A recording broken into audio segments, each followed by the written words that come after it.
секое време.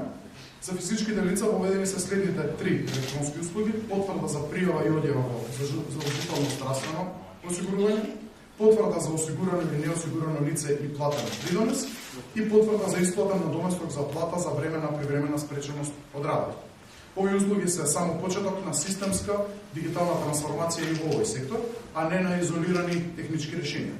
Особено сакам да истакнам дека корисниците на порталот на Фондот за здравствено осигурување автоматски се воведуваат и во системот за единствена најава на национално ниво, а со тоа граѓаните добиваат можност со еден кориснички профил непречено да се движат и да користат услуги на различни институционални портали, без повторно најавување и без дополнителни административни бариери.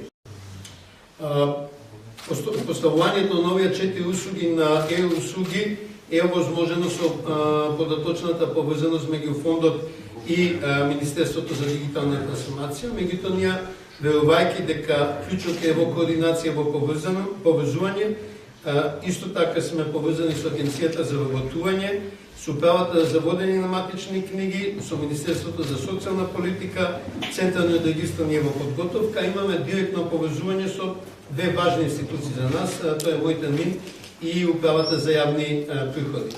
Многу наскоро и поднесувањето на барањата за инвитро ќе бидат возможни да бидат дигитални, така да нема да има никаква потреба да се доаѓа во фондот, се поднесува документи. Министерот ги спомна дел од работи што многу брзо ќе бидат промовирани.